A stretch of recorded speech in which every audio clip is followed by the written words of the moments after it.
Oke, bagian 2. Sistem moneter bagian 2. Kita tadi sudah membicarakan bahwa central bank yang pertama ya.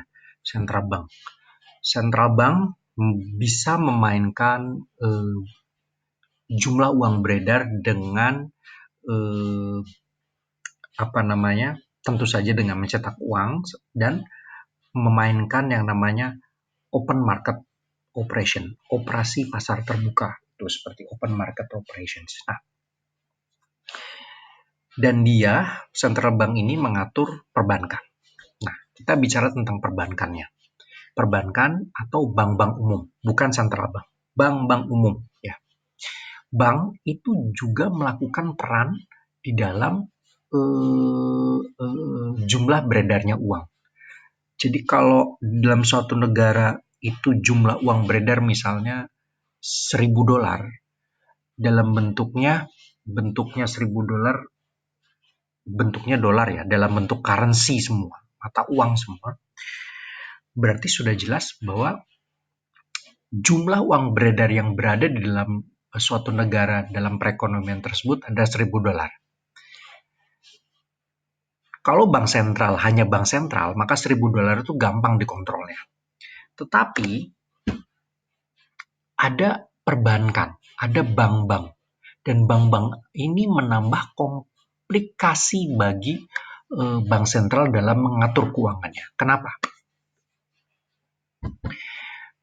Ada mekanisme yang disebut reserve dan fractional reserve banking system. Reserve adalah cadangan dari cadangan yang ada di bank umum biasanya akibat dari kalau nasabahnya menarik depositonya ya. Contohnya seperti ini.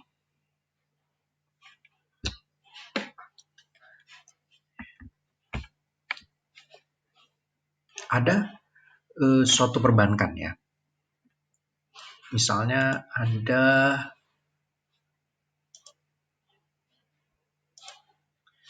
perbankan, dia mempunyai cadangan 10%. Cadangan 10% ini mencadangkan 10%, itu berarti dia misalnya mendapat dana dari masyarakat sebesar 100, dia harus mencadangkan 10%, itu berarti dia mencadangkan sebesar 10 yang harus berada di banknya. Kalau nasabahnya datang, mengambil duitnya, dia ambilnya dari cadangannya ini. Kira-kira seperti itu untuk gampangnya.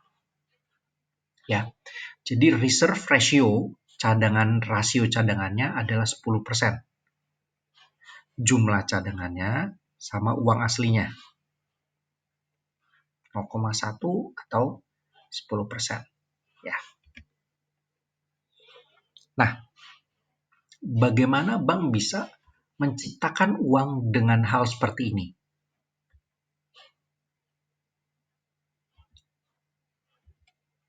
Kita balik dulu. Anda bayangkan di sebuah negara misalnya. Di sebuah negara,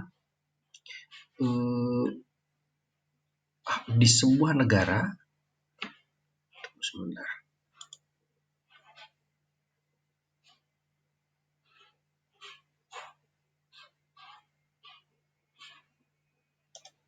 Di sebuah negara, itu jumlah uang beredarnya adalah 100.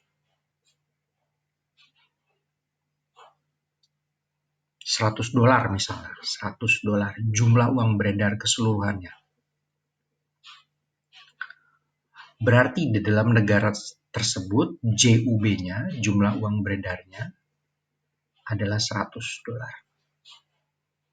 Karena uangnya seluruhnya beredar, tidak ada yang ditabung. No deposit.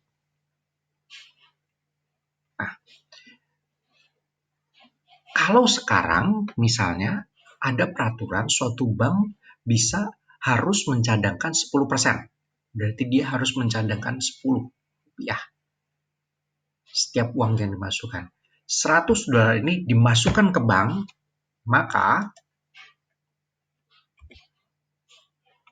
akan ada seperti ini. Ada aset, ada kewajiban. Depositnya ditabung 100. Depositnya ditabung 100.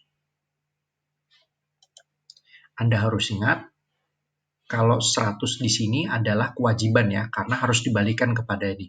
Dan inilah yang disebut demand deposit. Ini juga uang ya. Nah, lalu dicadangkan 10, ditaruh di bank 10, sisanya 90 ini, sisanya 90 akan dipinjamkan, makanya loans akan dipinjamkan.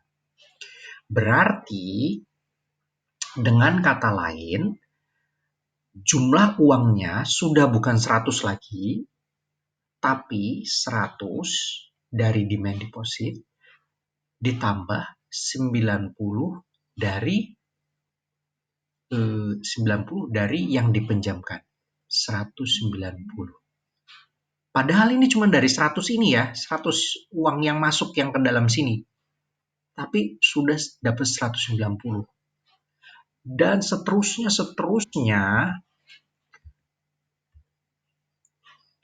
di dalam deposit lalu ada reserve bank keduanya, bank ketiganya, bank keempatnya.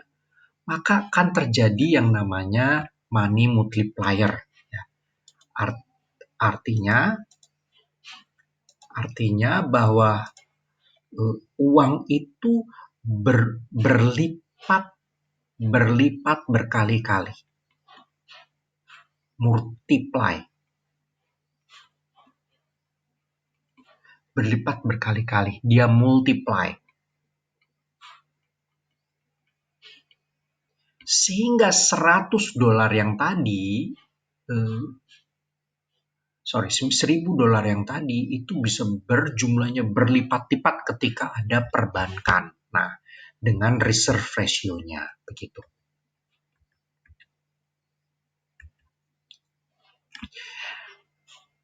Money multiplier adalah jumlah uang di dalam sistem perbankan yang dihasilkan dari adanya cadangan perbankan tersebut.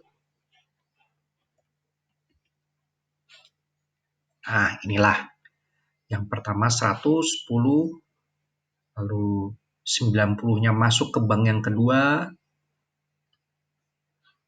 jadi 190 ya.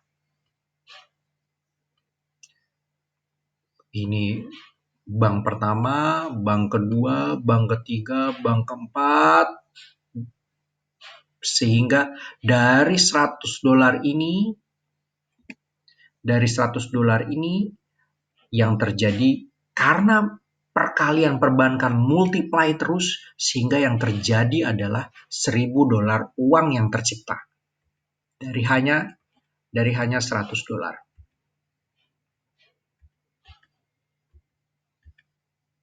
Nah, akhir dari sesi ini adalah ada 3. Selain dari OMO tadi, bagaimana central bank mempengaruhi jumlah uang beredar. Open market operation, dan tadi yang pertama OMO, jual beli surat berharga. Reserve requirement, atau ini yang dinamakan reserve tadi, cadangan. Dan satu lagi discount rate. Apa itu? Kita akan membahasnya di video berikutnya.